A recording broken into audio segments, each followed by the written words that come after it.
কণিকা, দরজা খোলো। আমার আমার হাজবেন্ডের বলা মনে হচ্ছে।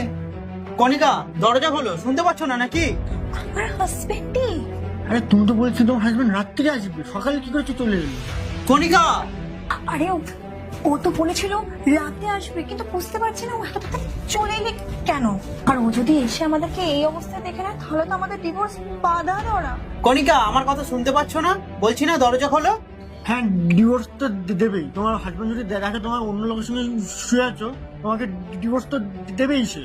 এখন আমি কোথায় যাবো? আমি একটা কাজ করো, তুমি তুমি গিয়ে যে কোনো একটা জায়গায় লুকিয়ে যাও। ও হ্যালো, আমি কোথায় যাবো? এখানে সামনে একটা গেট আর পেছনে একটা ব্যালকনি, আমি যাবোটা কোথায়? আমার তো যাওয়ার কোনো জায়গা নেই। তোমরা থাকো ছতলার উপর, আমি যদি এখান থেকে ঝাঁপ দিই তাহলে আমার একটা হাড় আর থাকবে না। তাহলে তুমি একটা কাজ করো, তুমি বিছানার তলায় লুকিয়ে যাও।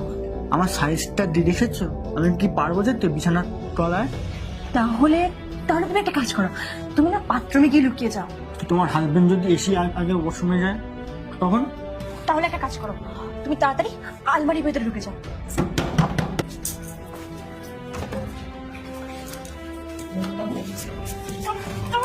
আরে ভেঙে যাবে।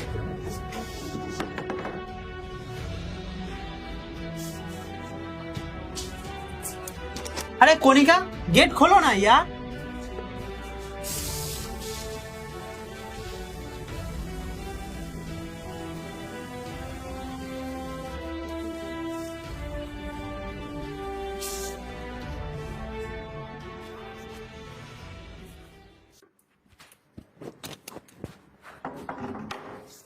কখন থেকে বলছি গেট খোলো, তুমি শুনতে পাচ্ছ না?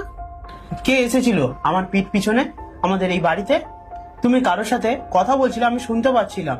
তুমি আমার পিঠ পিছনে কাউকে আমাদের বাড়িতে নিয়ে এসেছিলে, আর আমি এতক্ষণ থেকে বাইরে দরজাতে ধাক্কা দিচ্ছিলাম, তুমি তবুও শুনতে পাচ্ছিলে না? আরে বেবি, এ তুমি কিরকম ধরনের কথা বলছো? আরে আমি একটু স্নান করতে গেছিলাম, আর সেই জন্যই তো একটু দরজাটা খুলতে দেরি হয়ে গেছে। আর তুমি তো জানোই যে আমি স্নান করতে বা বাথরুমে গেলেই গান করি, তাই আমি শুনতে পাইনি তখন থেকে। আর তুমি তুমি আমার উপর সন্দেহ করে যাচ্ছ তখন থেকে। আচ্ছা আচ্ছা, ঠিক আছে। তুমি একটা কাজ করো, আমি না আজকে খুবই ক্লান্ত। তুমি আমার জন্য খাবার রেডি করো, ঠিক আছে? আরে তুমি এখানে কেন বসছো? তুমি বাইরে সোফাতে বসো, ওখানে তুমি কমফোর্টেবলি বসতে পারবে।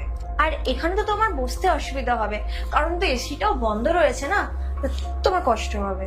কেন ভাই, এখানে অসুবিধা কিসে? আমি কি ভাড়া বাড়িতে থাকি নাকি? আমার বাড়ি, আমি যেখানে খুশি বসবো।